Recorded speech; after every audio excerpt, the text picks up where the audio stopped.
Hello everyone, আমার আরেকটা নতুন ব্লগে তোমাদের সবাইকে আবারও স্বাগতম।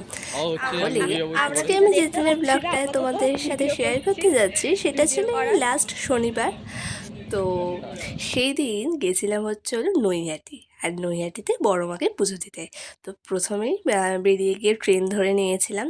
আর মারাত্মক গরম ছিল সেই দিন, মানে আমরা যা গরমের মধ্যে পড়েছি। তারপর লাইন, ওরে বাবা, লাইন সেই গঙ্গাঘাট পেরিয়ে একেবারে পার্কের ওখানে ছিল। প্রায় 4 থেকে 4.5 ঘন্টা লাইন দেওয়ার পর আমরা অ্যাট লাস্ট পুজো দিতে পেরেছি। কারণ শনিবার দিন গেছিলাম, আর শনি, মঙ্গল আর রবিবার দিন তো এরমই ভিড় হয়। মারাত্মক ভিড়ের মধ্যে সেদিন পড়েছিলাম।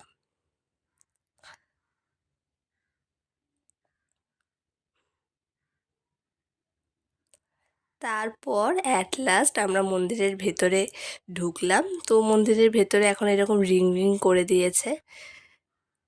তারপর আমরা পুজো দিতে ঢুকলাম।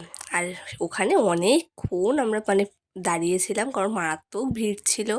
সবাই সবার ডালা দিচ্ছিল। তারপর ভালো মতন পুজো দিয়ে খিদে পেয়ে গেছিলো। তারপর মিয়ামর থেকে 2টো ক্রিম রোল খেয়ে, চিকেন ক্রিম রোল খেয়ে তারপর আমরা ব্যারাকপুরে চলে এসেছি। আর ব্যারাকপুরে আসলে আর আমরা কোথায় যাই তো তোমরা জানোই, দাদা বৌদি না কোথায় যাই, ডিবাপি। তো এই যে ঠিক ওই দাদা বৌদির সামনে থেকে টোটো ধরে আমরা একেবারে চলে গেছিলাম ব্যারাকপুরের ডিবাপিতে। তো এই যে আমরা বসেছিলাম।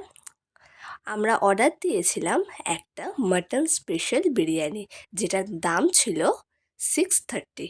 আর তোমরা যদি 1 প্লেট মাটন বিরিয়ানি নিতে চাও তাহলে সেটার দাম হচ্ছে 340। কোনো জিএসটি চার্জ আলাদা করে দিতে হয় না। তো এই যে আমাদের চলে এসেছিলো আমাদের মাটন বিরিয়ানি। তোমরা মাটন বিরিয়ানিতে মাটনের সাইজটা তো তোমরা দেখতেই পাচ্ছ।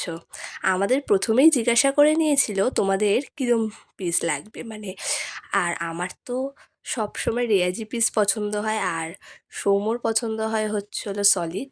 তো ওরাও সেরকমই কথা মতো আমার জন্য রেয়াজি আর ওর জন্য একটা নাল্লির পিস বলে দিয়েছে। ওর পিসটাও দুর্ধর্ষ ছিল। এই দেখো তোমরা, জাস্ট খুলে পড়ছে, এত সফট। আর বিরিয়ানিটা খেতে তো দুর্ধর্ষ।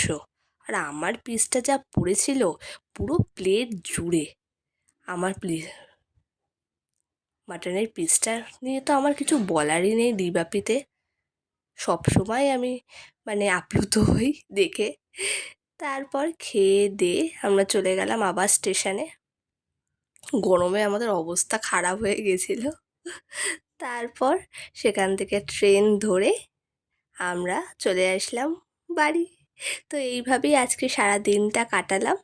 তো এই ব্লগটা ভালো লাগলে like, comment, share and subscribe করতে ভুলো না। আবার একটা নতুন ব্লগে তোমাদের সাথে খুব শিগগিরই দেখা হবে। তো এখানেই আজকে শেষ করি। সবাই ভালো থেকো, সুস্থ থেকো, সাবধানে থেকো। টাটা।